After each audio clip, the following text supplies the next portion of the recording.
For your cheapest and most reliable place to buy FC24 coins, check out MMOEXP.com. Link is down in the description below. Use the code WOLF at a checkout for 5% off your order. In the 4-1-2-1-2 narrow, I think it is quite possibly the most overpowered in terms of like attacking style formation anywhere on FC24. I really like the fact that in this set of custom tactics that I'm going to show you, check out trustdice.wing. Link is down in the description below. Enjoy 8,000 plus crypto games, up to 20% cash back, fast withdrawal system, and a 24/7 live support. You do have popular games in the casino, and you also have a live casino if you do want to check it out. Link is down in the description below. Check them out. You can also use the sports section as well, whether it be the NBA, the Champions League, the Premier League, the Bundesliga, the NFL, La Liga, anything you want. So remember to check out trustdice.win. Link is down in the description below. My left back will provide us a lot of attacking support on the left hand side. My right back will kind of play as like an inverted fullback, so we do defend in a back three.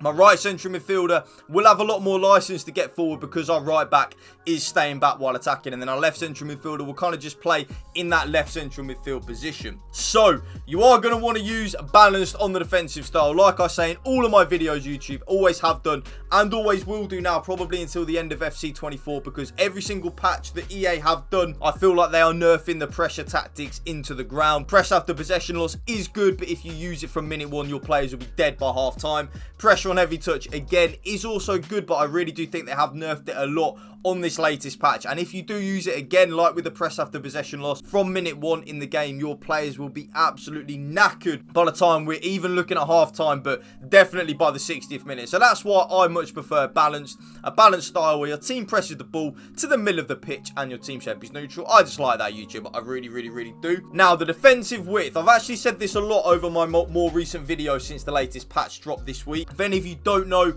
what the latest patch has done, it's kind of nerfed the byline meta a little bit. I would say it's nerfed it down probably from like 100% to like 50%, which does mean that we can afford to be very narrow, and something I feel we do need to be with our defensive width is quite narrow, because if our opponent does use the byline against us, the chances are it's not going to come to a goal like it would have pre-patch. So on the defensive width in the 4-1-2-1-2 narrow, it's quite a narrow formation anyway, so I don't actually go as narrow in the defensive width as probably what you might think. I only take it down to 44 in the 4-1-2-1-2 narrow. So yes, we only go down to 44, basically just making us more defensively solid in the middle of the pitch. My whole back four in general is closer together, which means we are harder to break down, and if my opponent, like I said, does want to go down the byline, chances are we won't concede a goal from it like we would have pre-patch. So that's why I've kind of gone with a little bit more narrow on the defensive width. The defensive depth, like I've said recently a lot, you do have two options. Option number one is the option that I use and I think is the best option to use. A, if you're on new gen, and B, if you are a good, well, not even good defender, if you can just competently defend. And that is the 71 depth. Yes, 71 depth is back. If any of you don't know what the 71 depth does, when we lose the ball, our team will automatically press and automatically offside trap for us. But like I said at the start of the video, with a pressure on heavy touch and a press after possession loss, our players' staminas don't get drained when we use it. It's why it is so broken and so overpowered, and it's why I absolutely love it. But there is another option, and option number two, or option B, is definitely if you are playing on old gen, or or you are playing on new gen but you struggle defensively, I would actually recommend 55 on the defensive depth with the 4-1-2-1-2 narrow. It is an amazing formation, but we do need to get it right defensively, so that's why I wouldn't go a little bit too aggressive if you do struggle defensively. But for me, it is of course the 71 depth. The offensive builder, playing chance creation, I'm going to spend 0 seconds on this. Well, I'm going to spend like 5 seconds on it. It's balanced diet passing, your absolute bread and butter. It's the most broken thing you can use, so I'm going to use it, and I would be lying to you if I told you to use something different, because that is the most broken thing you can use. Believe me, I'm not making it up.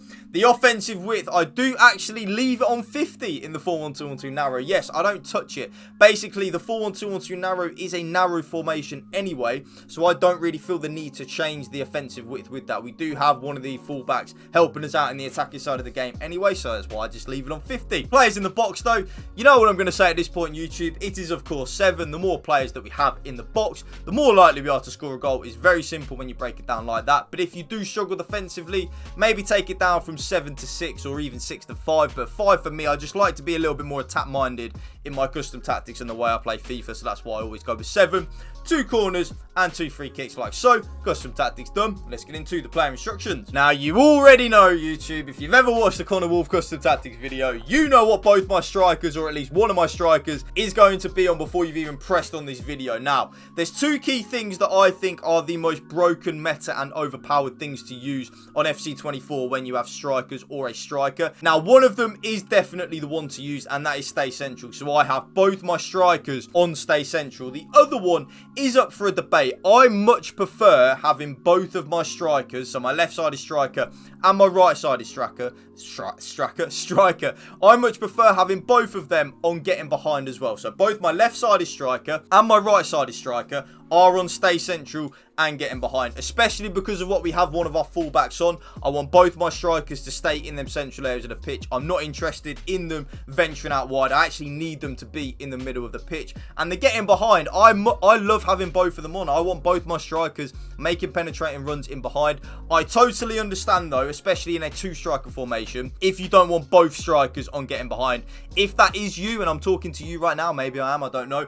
If that is you, I would recommend putting the slower striker on mixed attack, just so that sometimes they make runs in behind, but other times they won't. I do prefer having both of them on getting behind though, YouTube. And the reason being why I enjoy having both my strikers on getting behind is because it does leave a lot of room for our cam to operate in. Because if you think about it, as our strikers are making penetrating runs in behind, our opponent has to mark that with his defenders, so we will drag the defenders to track the runs, because if not, we will just be in on goal, right? That then creates a nice big amount of space in that number 10 position, where in the 4-1-2-1-2 narrow we have a cam, and the cam is on stay forward and get into the box for cross. You can put the cam on come back on defense to like defend either left midfielder or right midfielder of a 4-4-2. I don't like to do that in a 4-1-2-1-2 narrow, YouTube. I really don't. I much prefer having my cam on stay forward and the get into the box for cross. Pretty self-explanatory. I want my cam to be involved in the attacking phase and in the box as much as possible. That means that he or she will get a lot of goals and a lot of assists for you, believe me. You will notice in the 4-1-2-1-2 narrow your cam will get a lot of GA in the game, believe me. Now, the left centre mid is actually on completely default settings apart from cover centre. So balanced attack, balanced crossing runs, normal interceptions, stick to position and cover centre. This just means that a left central midfielder will have license to attack, but he won't get forward 100% of the time, kind of like 50-60% of the time. And the balanced crossing runs means that sometimes you will run into the penalty area and sometimes stay on the edge of the box for cross. And then our right central midfielder is the one that does have the more license to attack. So get forward, get into the box for cross and cover centre. And you will see why, because of what I have my left back on, why I have my right central midfielder being the one that attacks a lot more, gets forward and gets into the box for cross. The CDM, think of this player, like I say in all my videos, a traditional number 6, a Rodri, Boubacar Kamara, these type of players. That is that CDM. So stay back while attacking and cover centre. That CDM will just win the ball back, give it to the better players, operate in that kind of like half-back anchor role, deep line playmaker role, whatever words,